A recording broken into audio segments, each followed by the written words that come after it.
નમસ્કાર મિત્રો, આજે આપણે એક અત્યંત મહત્વના અને જાગૃતિ ફેલાવતા વિષય પર વાત કરવા જઈ રહ્યા છીએ. ભારતમાં મહિલાઓના અધિકાર અને તેમને સુરક્ષા આપતા કાયદાઓ વિશે. હા, બંધારણે મહિલાઓને પુરુષ સમાન અધિકાર આપ્યા છે, પરંતુ ઘણીવાર અજ્ઞાનતા અને જાણકારીના અભાવે મહિલાઓ તેમના હકથી વંચિત રહે છે. આ વિડીયોમાં આપણે જાણીશું મહિલાઓને મળતા મુખ્ય કાયદાકીય અધિકાર, તેમનો હેતુ અને વાસ્તવિક જીવનમાં તેનું શું મહત્વ રહેલું છે તેના વિશે આજે પરિચિત થઈશું. તો જોડાયેલા રહો અંત સુધી વિડીયો સાથે. તો ચાલો નિહાળીએ વિડીયો. સૌપ્રથમ છે ઘરેલું હિંસાથી સ્ત્રીઓને સુરક્ષા ધારો 2005. તો મહિલાઓને દરેક જાતની ઘરેલું હિંસાથી બચાવવા માટે આ સુરક્ષા ધારો ઉપયોગમાં આવતો હોય છે. તેમાં જોઈએ તો હિંસા તો કયા પ્રકારની હિંસા હોય, તો શારીરિક પ્રકારની હિંસા હોય, માનસિક પ્રકારની હોય, શાબ્દિક હોય, સેક્સ્યુઅલ હોય તથા લાગણીઓના પ્રકારની પણ હિંસા હોઈ શકે છે. આ તમામ હિંસાથી બચવા માટે આ સુરક્ષા ધારો ઉપયોગમાં લેવાતો હોય છે. મહિલા રહેવા, ભરણ પોષણ અને સુરક્ષા માગી શકે છે. તો જ્યારે કોઈ પણ મહિલા આ ધારાનો ઉપયોગ કરી કોર્ટમાં કેસ કરતા હોય છે, તેવા સંજોગોમાં તે રહેવા, ભરણ પોષણ અને સુરક્ષા પણ તે માગી શકતી હોય છે. ત્યારબાદ નેક્સ્ટ છે અનૈતિક તસ્કરી રોકાણ ધારો, જે 1956માં શરૂ કરવામાં આવ્યો હતો. તો સ્ત્રીઓની માનવ તસ્કરી અટકાવવા માટે, તસ્કરી એટલે આ એક જગ્યાએથી બીજી જગ્યાએ વેપાર કરવામાં આવે તેને તસ્કરી કહી શકાય. તો સ્ત્રીઓની માનવ તસ્કરી અટકાવવા માટે તથા લોહીના વેપારમાંથી છોડાવવા માટે આ રોકાણ ધારો ચાલુ કરવામાં આવ્યો છે. તો મહિલાઓ અને બાળકીની તસ્કરી રોકવા માટે તથા વેશ્યાવૃત્તિ માટે દબાણ, તો જે મહિલાઓને વેશ્યાવૃત્તિ માટે દબાણ કરવામાં આવતું હોય છે તે પણ આ ધારાનો ઉપયોગ કરી કોર્ટમાં કેસ કરી શકે છે અને તેનું રક્ષણ મેળવી શકે છે. ત્યારબાદ છે સ્ત્રીઓ પ્રતિ કુચેષ્ટા રોકાણ ધારો 1986. તો સ્ત્રીઓ વિશે લખાણ, ચિત્રો કે ચેષ્ટાઓ વડે અથવા કોઈ પણ અન્ય કૃત્યો કે જેથી સ્ત્રીઓની ગરિમા ઘટાડે તે બાબતો માટે સજાની જોગવાઈ આ ધારામાં કરવામાં આવી છે. સતી પ્રથા આયોગ ધારો 1987. તો મહિલાઓને સતી થતાં રોકવા માટે વધુ શક્તિશાળી જોગવાઈ ધરાવતો જો કાયદો કોઈ હોય તો આ સતી પ્રથા આયોગ ધારો છે. ત્યારબાદ જોઈશું તો દહેજ પ્રતિબંધક અધિનિયમ 1961. તો દહેજ પ્રતિબંધક 1961માં જ્યાં નિયમ લાદવામાં આવ્યો ત્યારે લગ્ન પહેલાં કે લગ્ન પછી સ્ત્રી પાસે દહેજની માગણી કરવા અંગેની શિક્ષાની જોગવાઈ. તો જ્યારે લગ્ન થતા હોય ત્યારે આ દહેજ પ્રથા જ્યારે હતી તે વખતે ખૂબ જ સ્ત્રીઓ પાસે વધુ પડતું દહેજ માગવામાં આવતું હતું. તેવા સંજોગોમાં આ ધારો લાગવાથી સ્ત્રી અને તેના પિતા પર ઘણું ભારણ ઘટી જાય છે અને શિક્ષાની જોગવાઈ પણ કરવામાં આવેલી છે, જેમાં 5 વર્ષ સુધીની સજા અને દંડની જોગવાઈ કરવામાં આવેલી છે. ત્યારબાદ જોઈશું તો બાળ લગ્ન પ્રતિબંધ અધિનિયમ 2006. તો બાળ લગ્ન એટલે કે 18 વર્ષથી નાની ઉંમરના જ્યારે છોકરો અને છોકરી લગ્ન કરે છે ત્યારે તેને બાળ લગ્ન કહી શકાય. એ પછી 2 વર્ષના હોય, 5 વર્ષના હોય, 17 વર્ષના જ કેમ ન હોય ત્યાં સુધી તે બાળ લગ્નની વ્યાખ્યામાં આવતા હોય છે. તો તેના માટે પણ એક કાયદો ઘડવામાં આવ્યો છે. તો 18 વર્ષથી ઓછી ઉંમરની છોકરીનું લગ્ન તે ગુનો બને છે.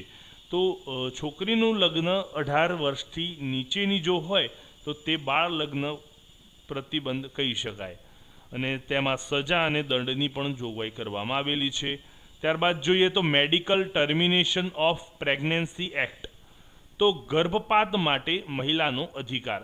તો કોઈ સંજોગોમાં મહિલા જ્યારે પ્રેગ્નેન્ટ હોય ત્યારે તેને અમુક અઠવાડિયા માટે તેને આ અધિકાર આપવામાં આવતો હોય છે. ત્યારે તે ડૉક્ટર પાસે જઈ કાનૂની રીતે ગર્ભપાત કરાવી શકે છે. તો ખાસ પરિસ્થિતિમાં 24 અઠવાડિયા સુધી મંજૂરી તે મળતી હોય છે. 24 અઠવાડિયાની અંદર જો તે ગર્ભપાત કરાવવા ઈચ્છતી હોય તો તેને અધિકાર છે. ત્યારબાદ છે પીસી એન્ડ પીએનડીટી એક્ટ 1994. તો મોટે ભાગે જ્યારે તમે ગાયનેકોલોજિસ્ટની હોસ્પિટલમાં જાઓ ત્યારે આ અચૂક તમે વાંચવા મળશે કે પીસી એન્ડ પીએનડીટી એક્ટ 1994 અંતર્ગત ગર્ભ પરીક્ષણ કરવું એ ગુનો બને છે. તો તેમાં જોઈએ તો ગર્ભમાં રહેલા બાળકનું લિંગ તપાસવું એ ગુનો બને છે. લિંગ આધારિત ગર્ભપાત પર પ્રતિબંધ છે. તો તમે લિંગ આધારિત ગર્ભપાત જો કરાવવા માંગતા હોય તો તેના પર 100% પ્રતિબંધ છે. National commission four woman act 1990. તો સ્ત્રીઓના કાયદાકીય હકો અને સલામતીનો અભ્યાસ કરી રિપોર્ટ કરવા માટે આયોગની રચના કરવામાં આવેલી છે. કામના સ્થળે સ્ત્રીઓની જાતીય સતામણી એક્ટ 2013. તો જે કામના સ્થળે જે સ્ત્રીઓ કામ કરતી હોય તે સ્થળે તેમના બોસ દ્વારા કે તેમના કલીગ્સ દ્વારા કોઈ જાતીય સતામણી કરવામાં આવતી હોય તો તેના અંતર્ગત પણ એક એક્ટ ઘડવામાં આવ્યો છે. પ્રિવેન્શન પ્રોહિબિશન એન્ડ રિડ્રેસર એક્ટ કહીશું તેને, તે 2013માં ઘડવામાં આવ્યો હતો. ખાનગી અને જાહેર બંને ક્ષેત્રમાં સ્ત્રીઓની કામના સ્થળે થતી જાતીય સતામણી સામે રક્ષણ આપવાની જોગવાઈ છે આ એક્ટમાં. સાથે દરેક સંસ્થાઓમાં ઇન્ટરનલ કમ્પ્લેન્ટ્સ કમિટી ફરજિયાત બનાવવામાં આવતી હોય છે, જેના કારણે આ જાતીય સતામણીને રોકી શકાય છે. પ્રસૂતિ કાયદા ધારો 1961. તો નોકરી કરતી મહિલાને પ્રસૂતિ દરમિયાન મળવાપાત્ર રજાઓ તથા અન્ય લાભ અંગેની જોગવાઈ છે. તો જે સરકારી નોકરી હોય અથવા તો કોઈ સારી કંપનીઓ હોય તે દરેક જગ્યાએ મેટર્નિટી લીવ મળતી હોય છે. તો તેવા સંજોગોમાં અલગ અલગ જગ્યાએ અલગ અલગ દિવસોની મળતી હોય, જેમ કે 26 અઠવાડિયાની પેઇડ મેટર્નિટી લીવ સરકારી જોબમાં મળતી હોય છે. અને તેમાં નોકરીની પણ સુરક્ષા હોય છે, જેમ કે તમે પ્રસૂતિ દરમિયાન 26 અઠવાડિયાની રજા પર રહ્યા, ત્યારબાદ તમે થોડી પોતાની રજા લઈ બાળક સાથે રહો છો, ત્યારબાદ આપનું જો બાળક રેગ્યુલર રમતું ખેલતું થઈ જાય તો તમે ફરીથી પણ નોકરી જોઈન કરી શકો છો. આપને નોકરીમાંથી બરતરફ કરવામાં આવતા નથી. સમાન વેતન ધારો 1948. તો કામના સ્થળે મહિલાઓ અને પુરુષોને સમાન કામ માટે સમાન વેતન મળે તે માટે સમાન વેતન ધારો 1948માં ઘડવામાં આવ્યો હતો. ભરતી અને પ્રમોશનમાં ભેદભાવ નહીં. તો આ વેતન ધારા હેઠળ ભરતી અને જે પ્રમોશન પણ મળવાનું હોય છે તેમાં પણ કોઈ જાતનો ભેદભાવ રાખવામાં આવતો નથી. ખાણ ધારો 1952 તથા કારખાના ધારો 1948. તો મહિલાઓને સાંજના 7 વાગ્યાથી લઈ સવારના 6 વાગ્યા સુધી કામ કરવા પર પ્રતિબંધ હોય છે. તો જે મહિલાઓને સાંજના 7 વાગ્યાથી લઈ સવારના 6 વાગ્યા સુધી કામ પર રાખી શકાય નહીં તેવો પણ એક ધારો ઘડવામાં આવેલો છે.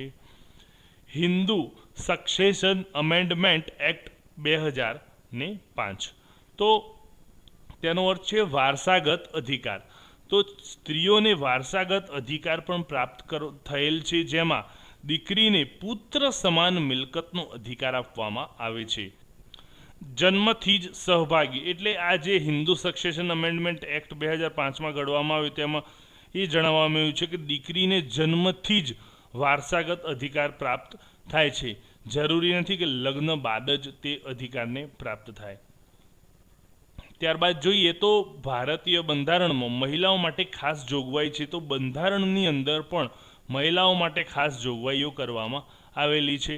તો ખાસ કઈ કલમો છે જે બંધારણ માટે મહિલાઓ માટે ખાસ ઉપયોગી છે તે જોઈએ તો કલમ 14 કાયદા સામે સમાનતા. તો કાયદા સામે સમાનતા મેળવવા કલમ 14નો ઉપયોગ થાય છે. કલમ 15 લિંગ આધારિત ભેદભાવ પર પ્રતિબંધ. કલમ 16 સરકારી નોકરીમાં સમાન અવસર. કલમ 39D સમાન કામ માટે સમાન વેતન. કલમ 42 માતૃત્વ સુરક્ષા. અને કલમ 51A મહિલાની ગરિમા જાળવવાની ફરજ. તો આ હતી 6 કલમો જે સ્પેશિયલ મહિલાઓ માટેની ખાસ જોગવાઈ બંધારણમાં કરવામાં આવેલી છે. ત્યારબાદ જોઈએ તો મહિલાઓ માટેની જે હેલ્પલાઇન છે, જ્યારે મહિલાની કોઈ છેડતી થઈ રહી હોય, કોઈ જગ્યાએ સતામણી થઈ રહી હોય, કોઈ એવા જગ્યાએ ફસાઈ ગઈ હોય, તેવા સંજોગોમાં તેમણે કઈ હેલ્પલાઇનનો ઉપયોગ કરવો જોઈએ? તો મહત્ત્વની મહિલા હેલ્પલાઇન જોઈએ તો વુમેન હેલ્પલાઇન છે 181 અને 1091, બંનેમાંથી તમે કોઈ પણ ઉપયોગ કરી શકો છો. સાથે જોઈએ તો નેશનલ ઇમરજન્સીની પણ જે હેલ્પલાઇન છે તે પણ ઉપયોગ કરી શકાશે, 112 નંબર છે.